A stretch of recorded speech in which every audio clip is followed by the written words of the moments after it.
Que a graça, a paz e a misericórdia do nosso Deus seja com a vida de todos nessa noite, amém? Glória a Deus. Você que nos assiste em casa, fique conosco. Deus já fez grandes coisas, mas com certeza coisas maiores ainda Ele fará nessa noite, na sua vida e na sua história, em nome de Jesus. E você que nos visita hoje aqui, seja bem-vindo à Igreja Batista Memorial. Tem algum visitante, a pessoa que pela primeira vez está entrando aqui nesse templo? Pode levantar a mão? Olha só, gente, quantos visitantes. Pode baixar. Vamos aplaudir o Senhor, irmãos? Glória a Deus lá, Deus abençoe. Eu estava subindo aqui, eu falei assim, eu vou perguntar se tem algum visitante. Eu falei assim, eu vou querer dar um abraço. Eu ia descer, irmãos, mas não dá, porque senão a gente vai levar muito tempo. Mas vamos fazer o seguinte, vocês que levantaram as mãos, por favor, se vocês puderem, às vezes você tem algum horário, algum outro compromisso, se você puder, me espera, eu quero te dar um abraço. Pode ser? Não sei se você puder, não sai daqui sem me dar um abraço, não. Combinado? Tá bom? Glória a Deus, gente, que maravilha.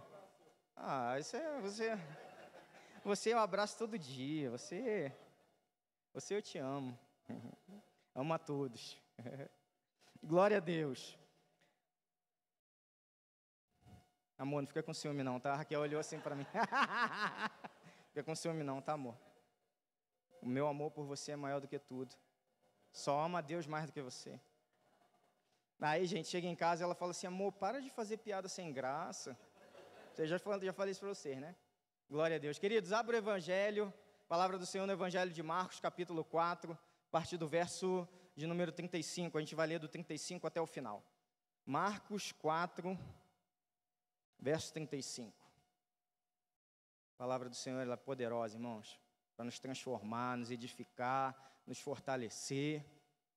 Eu creio que não sairemos daqui da mesma forma que nós entramos, sairemos melhores para a glória de Deus, amém? Esse é o nosso intuito. Toda vez que eu venho ao culto, eu falo assim, Senhor, me abençoe e me ajude a sair desse próximo culto mais parecido com o Senhor. Essa é a maior bênção que o ser humano pode ter, irmãos. Amém?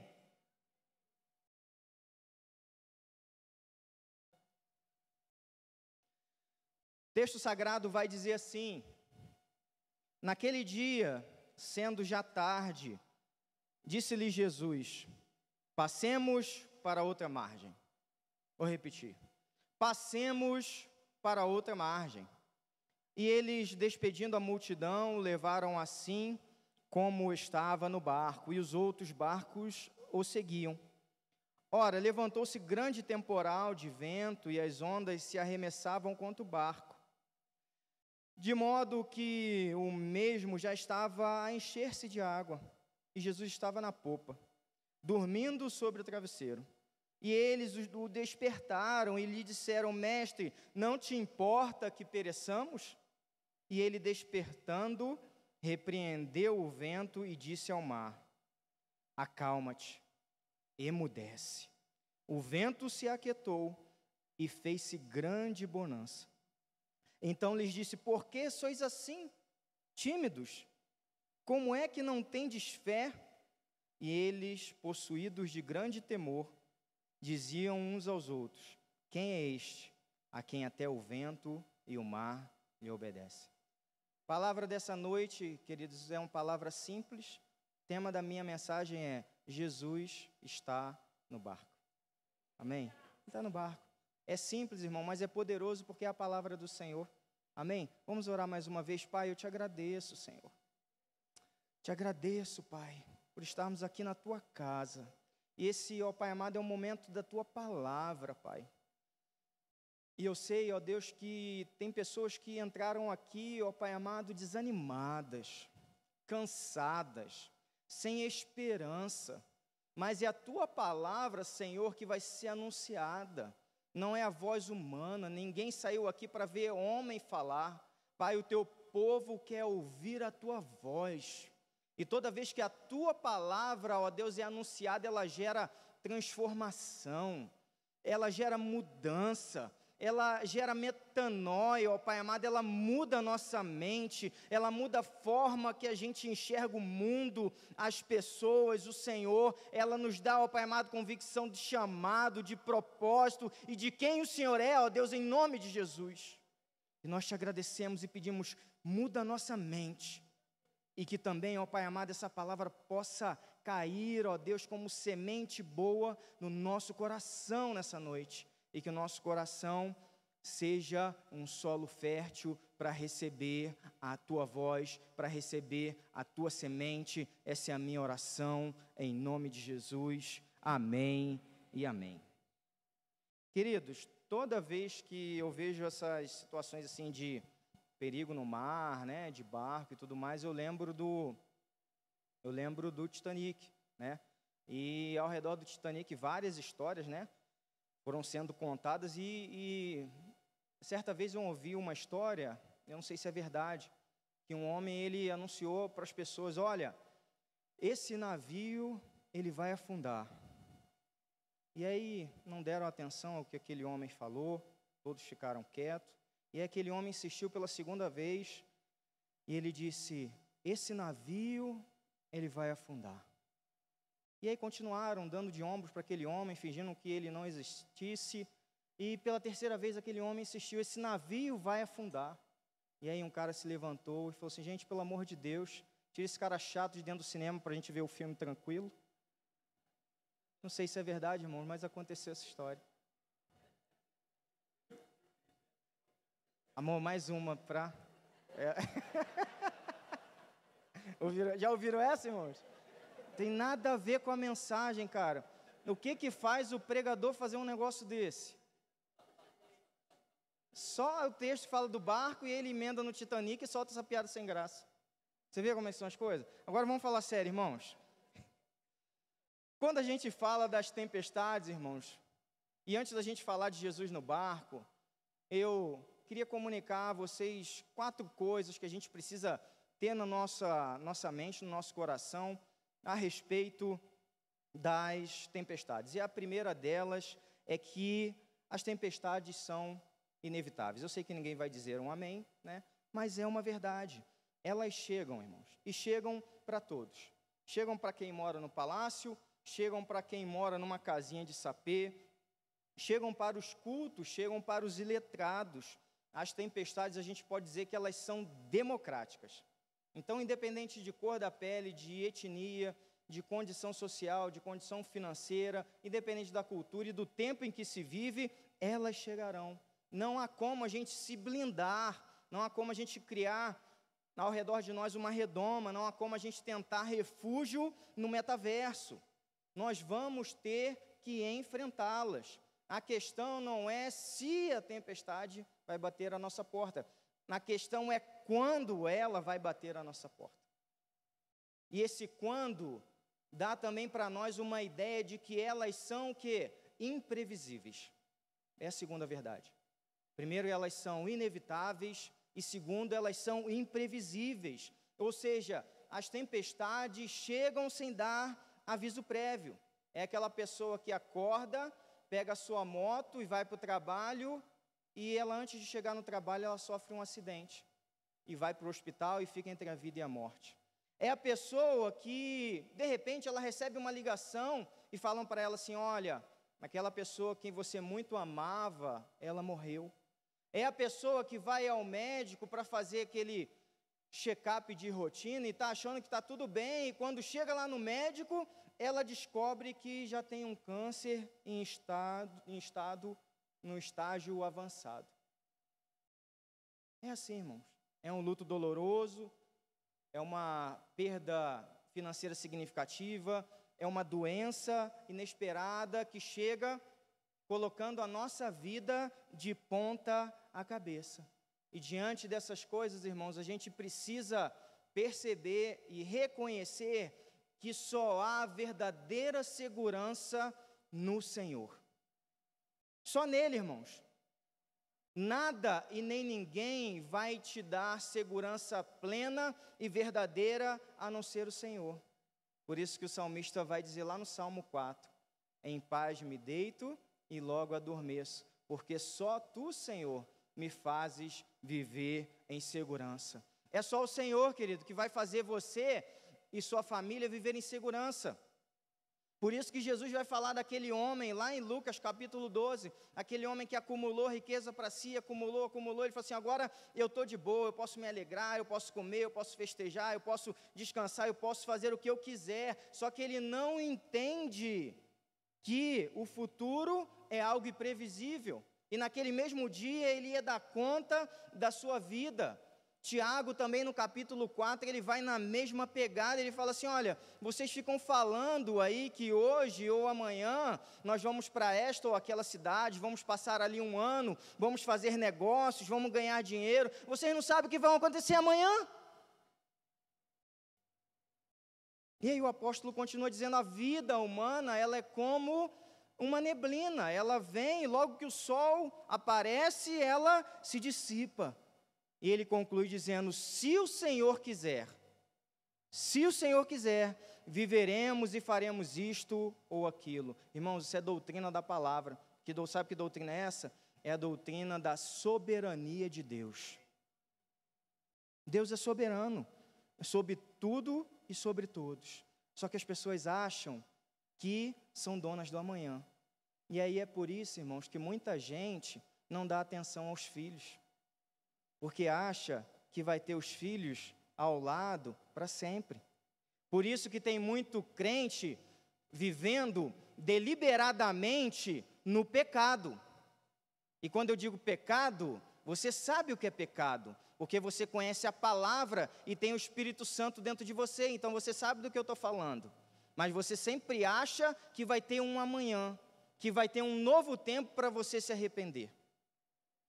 É por isso, irmãos, que tem muito crente domingueiro. Vocês conhecem o crente domingueiro? É aquele crente que ele só pega a Bíblia no domingo para vir para a igreja e de segunda a sábado a única coisa que ele sabe fazer é dar mau testemunho. Mas ele acha assim, não, eu vou ter o amanhã. A misericórdia do Senhor vai se renovar amanhã sobre a minha vida. E eu pergunto, será que vai? Por isso que tem muita gente, irmãos, que só vive para trabalhar. E pensa assim, não, lá depois, na minha velhice, eu vou poder ter tempo para poder desfrutar disso tudo. E aí, lá depois, lá na frente, eu vou poder servir a Deus. Tem um povo aí que a gente vê, né? As pessoas acham que vão viver para sempre, não é verdade? Né? O povo não está querendo mais parecer com Jesus, está querendo parecer com Matusalém, não é não? Né? O pessoal quer viver, né? Não é verdade? Não, e isso não é ruim, né? Então, o pessoal está investindo pesado aí, principalmente, né, na questão do visual, tudo, né? Para poder envelhecer bem, né? Quem fala aí? Botox, Botox, a lipo aqui, acolá, né? Uma cirurgia ali, um puxa de um lado, estica do outro, não é verdade? Mas isso é legal, eu não sou contra não, irmãos, eu acho muito bacana isso. Legal, eu falando isso, eu lembrei de uma vez que eu vi uma reportagem que falava sobre isso, né? Sobre Botox, só que no universo masculino, né? O pessoal já está rindo, gente, não é piada não, é sério. E aí, assim, no universo masculino, ainda é, assim, negócio ainda que é meio polêmico, né? Tal, e aí os homens dando lá, dizendo a sua opinião, né? Guto, o que você acha de homens só, não precisa dar explicação, assim ou assim? O que você acha? Assim? Legal. Silvio, o que você acha? Sim? Aí, ó, tá vendo, irmão? Duas pessoas, nada combinado, tá vendo? Uma a favor e outra contra. Então, é assim, calma aí que eu vou descobrir o que eu acho. Amor, o que eu acho de homem usar Botox? Aí, ela falou que é lindo, irmãos, é show de bola, é perfeito, eu vou fazer também daqui a pouco, já tá dando os pezinhos de galinha aqui, tá? Irmãos, tá vendo? Como a gente ensina de tudo no púlpito, até como ter um casamento duradouro, tá vendo? É assim que funciona, são 12 anos, 9 meses, 29 dias e aproximadamente 19 horas. Tá vendo? Ganhei hoje, não ganhei não? Olha lá, os meninos estão aplaudindo. Ó. Pode aplaudir o Senhor, irmãos, o Senhor. Tá vendo? Oi? Gostou? Rapaz, hoje tem, mano. Hoje tem avivamento, irmãos. Eu só vou ter que parar de fazer essas brincadeiras quando a Rebeca sair do mimo e começar a assistir culto aqui com a gente.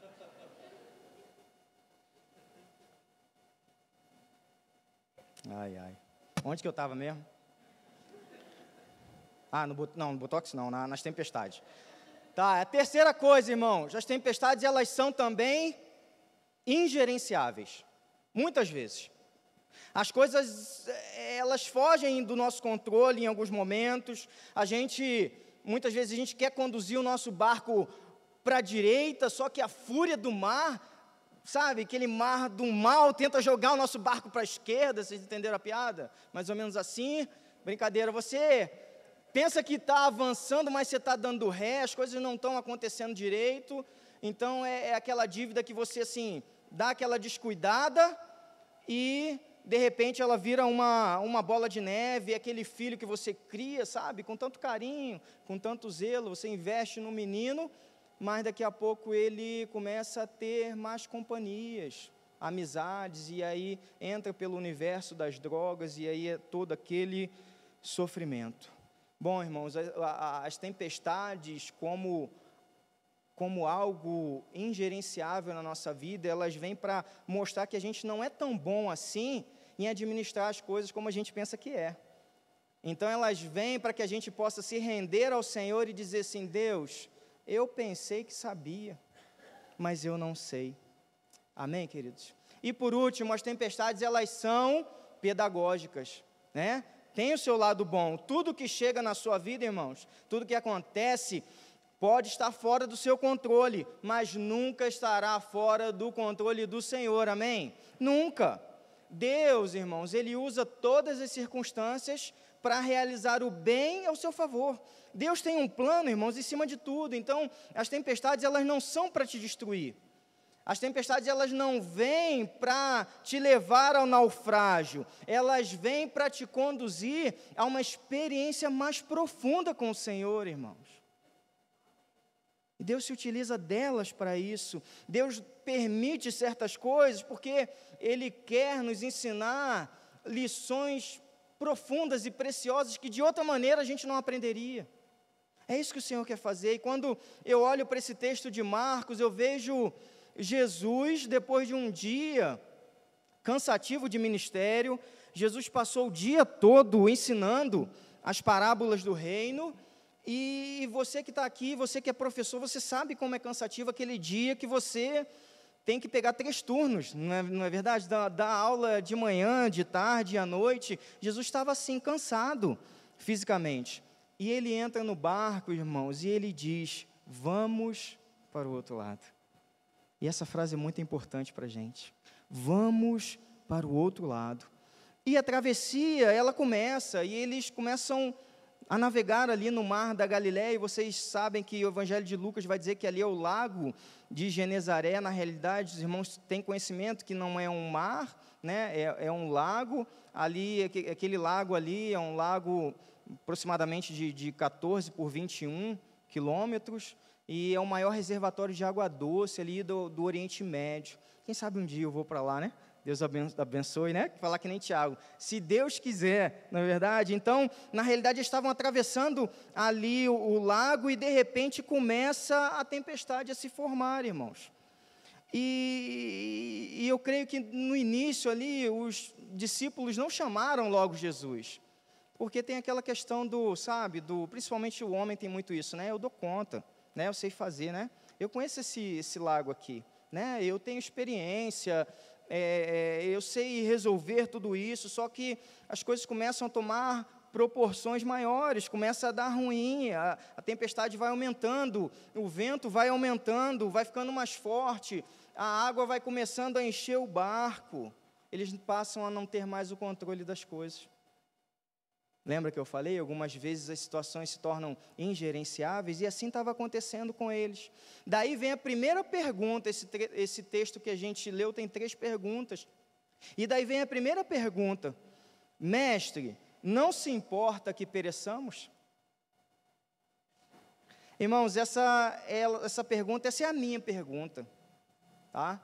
Eu confesso para vocês que muitas vezes eu já fiz essa pergunta. Senhor, o Senhor não se importa de me ver perecer? O Senhor não se importa de me ver sofrer? O Senhor não está vendo a situação? Essa é a nossa pergunta, irmãos. Essa pergunta é a pergunta da fraqueza humana. é a pergunta que revela a nossa vulnerabilidade, é a pergunta de quem não sabe resolver as situações que enfrenta. Essa pergunta, ela, olhando bem para ela, a gente percebe que ela tem nessa pergunta reside dois sentimentos unidos. O primeiro é o medo do perigo, do que vai enfrentar, e o segundo é a angústia em ver Jesus sem fazer nada. Não é verdade?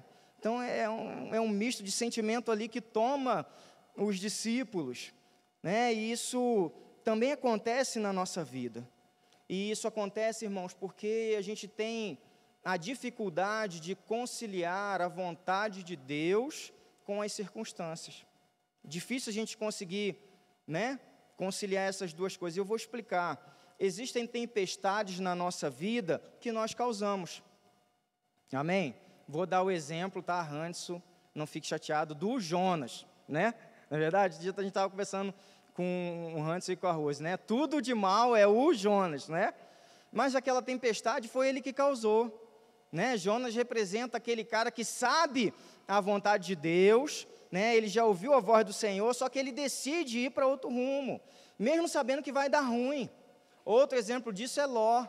Ló é aquele cara que gera a tempestade, e não só para cima da cabeça dele, gera para todo mundo que está ao redor dele. Ele coloca a família toda na furada. É só você ler lá a história, lá, Gênesis, lá em torno do capítulo de 12 a 20, lá, você vai ver que Ló ele se mete numa furada lá em Sodoma, ele é capturado, e o tio que tem que mobilizar todos os seus servos, né, comprometer ali a segurança da família para poder libertá-lo. Só que aqui, irmãos, é diferente. Não é difícil a gente aceitar a tempestade quando a gente provoca. Só que nesse caso aqui, eles estavam obedecendo a uma ordem expressa de Jesus. Vamos para o outro lado. É como se eles estivessem dizendo mais ou menos assim, olha, nós estamos enfrentando a tempestade por culpa sua. É isso que eles estão dizendo. No nosso imaginário comum, irmãos, a gente acha que que a gente, estando na presença de Deus, nenhuma aflição pode chegar na nossa vida. Tanto é que tem gente que acha que tudo que é pecado na vida do crente, tudo que é dificuldade, que é provação na vida do crente é por conta de pecado. E isso não é verdade. Isso não é verdade. E os discípulos estão dessa maneira. Como assim? Eu estou andando com Deus, eu estou servindo ao Senhor, estou obedecendo uma ordem expressa de Jesus, e vem essa tempestade? As pessoas hoje, irmãos, estão vivendo achando que a vida tem que ser indolor, e é esse evangelho, esse é o problema, irmãos, que esse é o evangelho que tem sido pregado por aí, que o crente ele não pode morrer, ele não pode adoecer, ele não pode ficar desempregado, ele não pode ficar doente, ele não pode enfrentar a luta no casamento, com os filhos, ele não pode ter depressão, ele não pode passar por nada disso, ele não pode ter sequer uma unha quebrada. Irmãos, e esse evangelho, na verdade, ele não gera discípulos. Ele gera crentes mimados. E como igreja, irmãos, em nome de Jesus, nós já deixamos essa fase. Essa é a fase de menino. Essa é a fase de quem não entende das coisas, de quem não conhece profundamente o Senhor, porque o verdadeiro evangelho não significa a ausência das lutas. O verdadeiro evangelho significa a presença de Deus ao nosso lado em meio às lutas. Isso que é evangelho, irmãos. Então, assim, na boa, não se preocupa com a tempestade. A sua preocupação deve ser, Jesus está no barco? Sim ou não? Essa é a sua preocupação. Então, não se preocupa quando a tempestade vai chegar, qual será a intensidade dela. Se preocupa se Jesus está no barco da sua vida. E Jesus está no barco, irmãos, sabe o que Ele quer da gente? Ele quer que a gente tenha a convicção da sua presença. A gente precisa, irmãos, estar certo de que o Senhor está do nosso lado. Nós tivemos uma jornada de oração essa semana, irmãos, algo tremendo, sem palavras. E o texto que o nosso pastor escolheu como norte para essa jornada de oração, os irmãos sabem, foi Josué capítulo 1. E quando, sabe, durante essa jornada eu revisitando esse texto, eu comecei a perceber, Deus começou a comunicar ao meu coração que o que o Senhor queria ali comunicar ao povo e a Josué é que eles precisavam estar convictos que Deus estava ao lado dele, irmãos. Irmãos, Deus está do nosso lado. Você tem essa convicção na sua vida? Deus está do teu lado. Irmãos, essa é a convicção que a gente tem que ter 24 horas por dia. É a verdade mais preciosa que a gente precisa se agarrar. Ele é Emanuel, Ele é Deus conosco. E aí Deus vai dizer a Josué, olha, eu nunca te deixarei, eu nunca te abandonarei. Irmão, qual é a luta que você está passando? Pensa aí qual é. Deus está ao teu lado. Eu gostaria muito de dizer para você que hoje é o dia da sua vitória, hoje é o dia que Deus vai dar a resposta que você tanto busca. Eu não sei, porque isso cabe ao Senhor, mas uma coisa eu posso te afirmar: Deus está do teu lado. É Ele que te guarda, irmãos, Ele não te abandona. E aí o Senhor vai dizer a Josué: Josué, como eu estive com Moisés, eu estarei com você. O que Deus está comunicando a gente é o seguinte: olha, como eu tive com todos os meus servos no passado, eu estarei com vocês hoje. Filho, como eu tive com Moisés e com Josué, eu vou estar com você. Filha, como eu tive com Sansão, com Jefité, com todos os demais juízes, eu vou estar com você. Filho, como eu tive com Davi, com Salomão e com todos os outros reis que me obedeceram, eu vou estar com você. Filha, como eu tive com Elias, com Eliseu, com Isaías, com Jeremias, com todos os profetas, eu estarei com você. Como eu estive com Jesus e com os discípulos, eu estarei com você.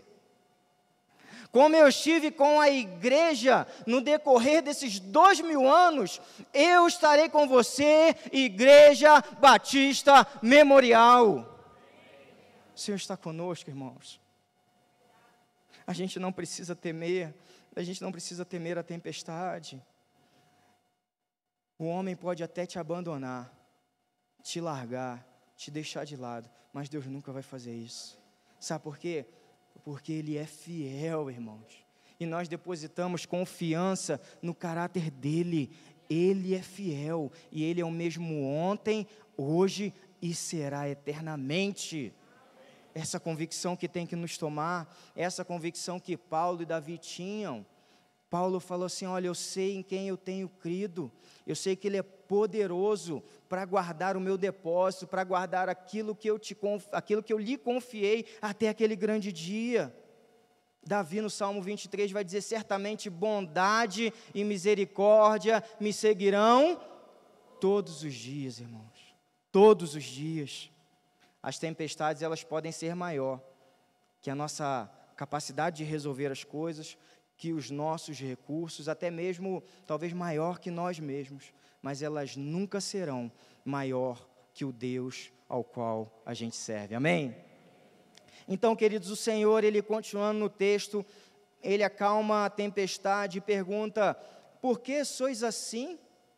Por que sois tímidos? Como é que não tendes fé?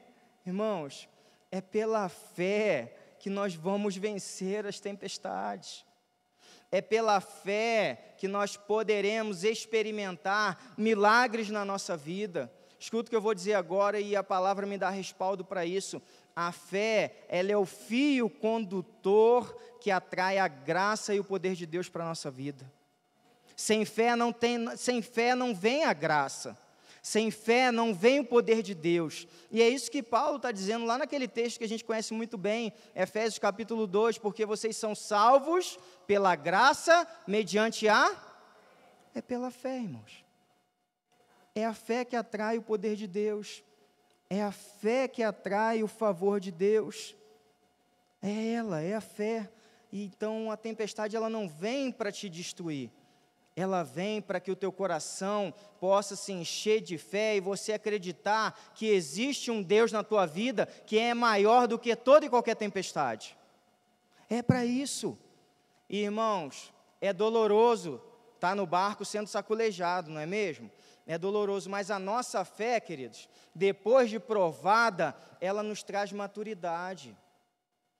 A nossa fé, depois de provada, ela nos traz integridade, ela nos dá intimidade com o Senhor, e a gente já ouviu isso aqui, a gente já falou sobre isso, que a intimidade com o Senhor gera santidade, a santidade com o Senhor gera autoridade, e a autoridade dada pelo Senhor, ela gera conquista, irmãos. É tempo de avançar, é tempo de conquistar. Pastor, conquistar o quê? Conquistar as vidas, irmãos, que vivem no engano, que vivem na mentira, que vivem presas nas mãos de Satanás, e fazer dessas vidas discípulos genuínos do nosso Senhor Jesus para a glória de Deus. É esse o nosso avanço, e o Senhor quer usar a sua vida, o Senhor quer usar a sua história, o Senhor quer te usar como luzeiro para essa grande missão, essa missão de fazer discípulos, essa missão de trazer crescimento ao reino. O Senhor nos chama, irmãos, a sair da nossa zona de conforto. A gente está muito bem, obrigado, né? 3S, né? Salvo, seguro e sentado, não é verdade? E aí o Senhor quer nos tirar disso. Gente, vamos sair dessa zona de conforto, vamos avançar, vamos arregaçar as mangas e tudo isso, irmãos, pela fé que é Ele que vai à frente, pela fé que é Ele que quebra todos os grilhões, pela fé que é Ele que endireita todas as nossas veredas, pela fé que é pelo poder dEle que os milagres acontecem, pela fé que é pelo poder do Espírito Santo que vidas se convertem e se rendem ao senhorio de Jesus, é pela fé, irmãos. E o Senhor está nos chamando para deixar de ser uma igreja tímida, uma igreja que se fecha, uma igreja que tem medo dos desafios, porque os desafios, como eu já falei, eles vão bater a nossa porta. Não tem jeito, eles vão bater. E há um barco, irmãos, na nossa vida, chamado família. Ah, queridos, e esse barco, ele tem sofrido muito na tempestade. Muito, muito. Tem crente que ainda está achando que está num cruzeiro viajando na primeira classe. Ainda não se deu conta que a gente está num barco, resistindo à tempestade, e que todos nós somos tripulantes. Cuida da sua família. Enfrenta a tempestade pela sua família. Com fé e sem timidez, luta pelo seu casamento, luta pelos seus filhos, luta porque, irmãos, Satanás está querendo tragar aquilo que Deus confiou a você. E não é brincadeira não, é sério. Quer ver? Querido, solta aquele vídeo ali que eu separei, por gentileza. Dá uma olhada nesse vídeo, irmãos. Talvez muitos irmãos já tenham visto esse vídeo, percebe a mensagem dele.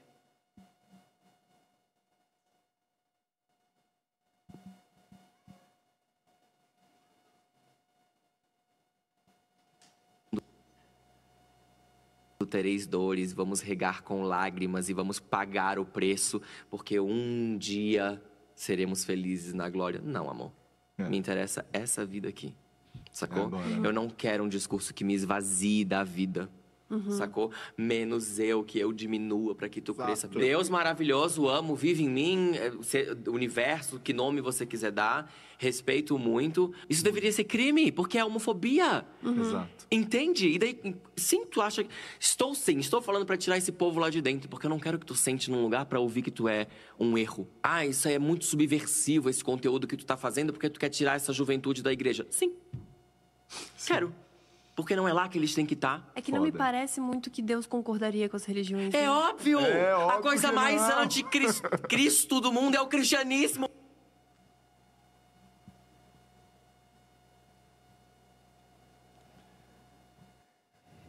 Qual vai ser a nossa posição, irmãos? A gente vai se acovardar ou a gente vai enfrentar? Senhor nos chama a decidir. E a gente não pode esperar muito para tomar essa decisão. E quando eu digo enfrentar, não é treta na rede social, irmãos. Não é isso. Não é movimento político que vai fazer a diferença, não é passeata. Não é caminhar um dia no ano para Jesus e depois não orar e nunca pegar a Bíblia, que isso não funciona. Não é isso. As nossas armas não são assim. A nossa guerra é feita de joelhos. É através da oração. A gente precisa clamar, irmãos, pela futura geração. Hoje nós estamos aqui. Está eu, estamos os pastores, está você. Muito provavelmente isso aí pode soltar esse engano aí na sua cabeça todo dia, que você não cai mais nessa mentira aí. Mas e os nossos filhos? Com todas as letras. Eu quero tirar a gurizada de lá de dentro. Essa é a tempestade, irmãos. Alguns anos atrás, a tempestade que se levantou contra a igreja foi o divórcio, né? E o novo casamento. Agora é essa aí, ó. E eu olho para um menino desse. É um menino. É um homem. Feito à imagem e semelhança de Deus. Eu penso assim, Senhor. Está no engano.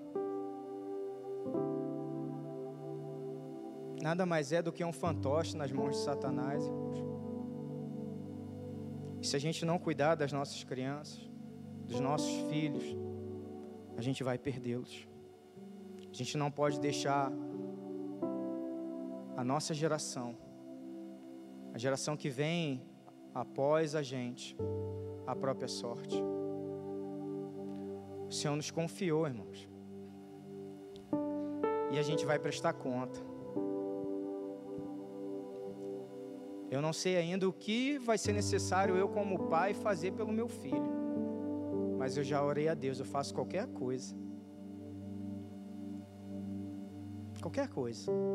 Inclusive abandonar o ministério se for necessário para cuidar do meu filho. Só dele. Dos meus filhos. Mas eu não vou perder os meus filhos. E eu acho que você também não quer perder os seus. Domingo de manhã, irmãos, a gente tem para as crianças, a gente tem EBD, depois a gente tem musicalização, vai contando aí. À noite a gente tem culto infantil, na linguagem deles.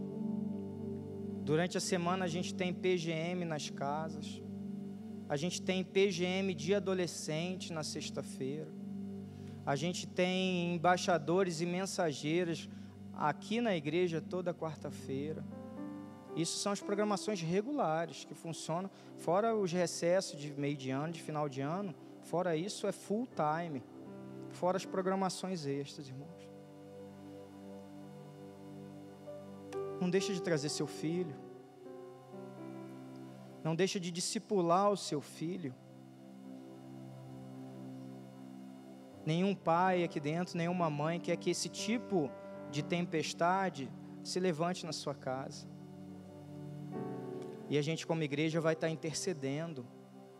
A gente vai estar dando ferramenta para vocês, a gente vai estar dando auxílio, a gente vai estar orando, mas a responsabilidade principal é da família. A responsabilidade de discipular os meus filhos é minha. E o Senhor vai me cobrar isso, de mim, não é do pastor Richard. Ele me ajuda, ele me auxilia, mas a responsabilidade, ela é minha. A gente precisa se levantar como igreja, irmãos, e falar assim, Senhor, essa é a tempestade que a gente vai ter que encarar? A gente não vai encarar com medo, a gente vai encarar ela com fé, a gente vai encarar ela com o joelho no chão, A gente vai encarar ela, Senhor, protegendo os nossos filhos, olhando cada pessoa que está se aproximando dele, olhando cada discurso que cada professor está falando, olhando cada livro que ele está trazendo para dentro de casa, olhando cada site, cada canal que ele está assistindo na internet. A gente vai acompanhar e a gente vai proteger, porque são herança do Senhor.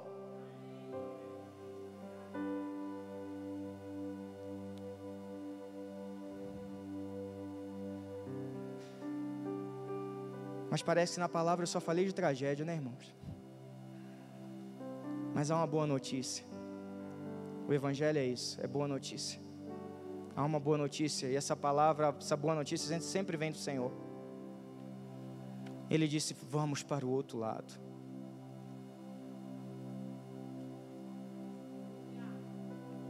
A tempestade está acontecendo, irmãos. O mar está revolto. O vento parece que vai virar tudo, mas há uma promessa. Ah, Jesus, há uma promessa. Nós vamos para outra margem.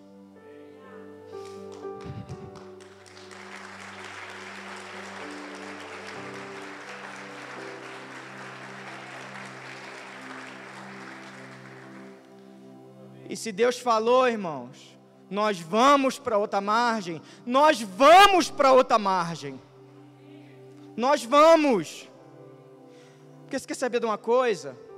Promessa de Jesus, promessa de Deus e realidade são a mesma coisa. Eu posso te prometer algo e não te cumprir, e me perdoa se por algum momento da nossa convivência eu já fiz isso, mas nunca o que o Senhor vai prometer, Ele vai deixar de cumprir,